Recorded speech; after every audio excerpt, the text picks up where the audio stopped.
ng report wala kay RH28, Raymond at Paas. Okay, Raymond. Raymond. Yung issue kay Senator Joel Villanueva, baka magkaroon ng linaw mamaya-maya lang, Mayor at Sister L, dahil yung budget ng Ombudsman ang sasala ngayong umaga at inaasahan namin nakaharap ngayong umaga si Ombudsman Boying Rimulya. Bagawing zero budget. Dahil yan, wala ding medyo masalimuot din kasi Mayor, yung mga lumalabas na ang dami pang naging biglang mga magagaling na abogado na mga magandang tignan kung ano yung record. So intayin namin na Mayor kung ano yung ilalahad ni Ombudsman Rimulya, kung totoo bang sikreto yung sinasabing meron palang ganun na pwedeng i-dismiss secretly yung isang baliktarin yung decision sa isang napakalaking kaso. Yun ang ating alamin maya-maya lang kayo. At saka may tanong din kanina, di lang natin na ihabol ng tanong kay former Ombudsman Martires kanina, kung na-transmit ba sa Senado yung decision niya noon na nagdi-dismiss dun sa kaso laban kay Senator Villanueva.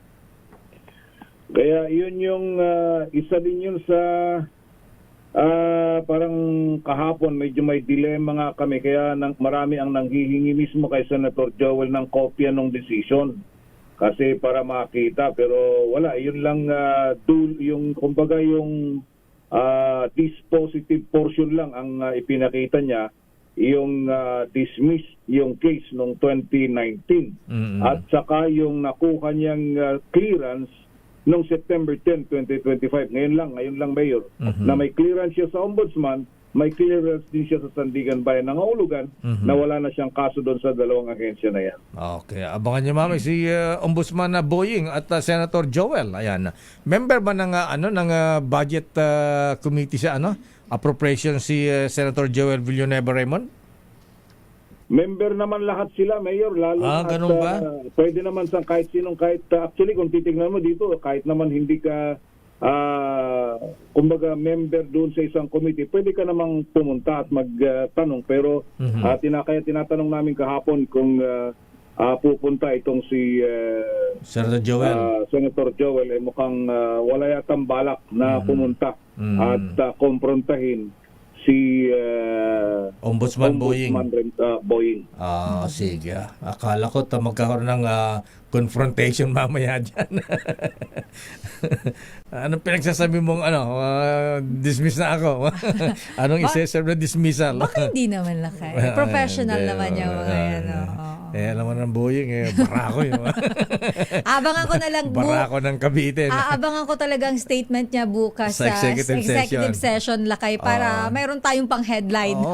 Malay mo, baka imbitahan ni Senator JBC, Senator Joel. Ayan, i-guest niya din sa executive session bukas. Tsaka si Cador Plato. Sila tatlo. Okay nga, Ruth. Proceed, Raymond. Yes, Mayor at Sister L, wala pang malaking investment yung Maharlika Investment Corporation o MIC na naunang ipinagmalaki ng Malacanang dahil hanggang ngayon hindi pa naisa sa katuparan yung ipinamalitang investment ng Maharlika sa National Grid Corporation of the Philippines o NGCP.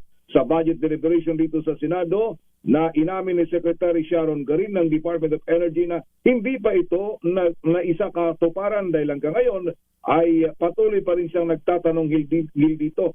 Nagtataka si Senator Gatchalian kung sa buong akala nila ay natuloy ang nasabing investment dahil nung una pa lamang ay nagpahayag na siya ng suporta dito dahil kailangan talaga ang gobyerno na pumasok muli sa NGCP para may mata at tenga dahil nga kontrolado ito ng mga dayuhan.